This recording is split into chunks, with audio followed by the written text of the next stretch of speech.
Hi. ரொம்ப ஈஸியான டேஸ்டியான லஞ்ச் ரெசிபி கத்தரிக்காய் சாதம் எப்படி செய்யலாம்னு பார்க்கலாம்.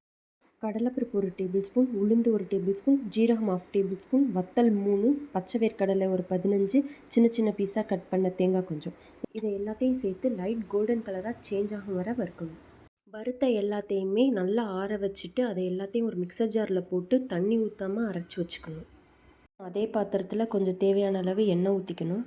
நல்லா சூடானதுக்கப்புறம் 1 டீஸ்பூன் கடுகு பொரிஞ்சதுக்கப்புறம் 1/2 டீஸ்பூன் ஜீரகம் சேர்த்துக்கணும்.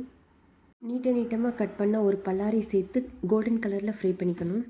வெங்காயம் நல்லா ஃப்ரை ஆனதுக்கப்புறம் ஒரு மீடியம் சைஸ் தக்காளியை குட்டி குட்டியாக கட் பண்ணி அதையும் சேர்த்துக்கணும். தக்காளி வதங்குறது கொஞ்சோண்டு உப்பு சேர்த்து நல்லா ஃப்ரை பண்ணிக்கணும். தக்காளி நல்லா ஃப்ரை ஆகிடுச்சு. இப்போ கொஞ்சம் கருவேப்பிலையில் சேர்த்துக்கலாம். அது கூட நீளமாக கட் பண்ண 4 கத்திரிக்காவை சேர்த்து அந்த எண்ணெயிலே நல்லா ஃப்ரை பண்ணிடுங்க. அப்படியே அந்த கத்திரிக்காய் 5 to 7 மினிட்ஸ் நல்லா வேக விட்டுறணும்.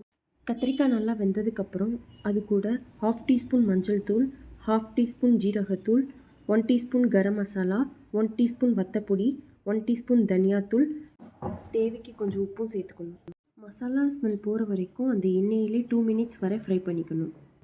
2 மினிட்ஸ்க்கு அப்புறம் நம்ம அரைச்சி வச்சுருக்க மசாலாவை அது கூட சேர்த்து ஒரு 3 மினிட்ஸ் நல்லா ஃப்ரை பண்ணிக்கணும். ஃபினிஷ்ட். இப்போது நம்ம அது கூட சூடான சாதம், அது கூட கொஞ்சம் கொத்தமல்லி இலை சேர்த்து நல்லா அந்த கத்திரிக்காய் கூட சாதம் சேர்கிற வரைக்கும் கிளறி விடணும். டேஸ்டியான கத்திரிக்காய் சாதம் ரெடி.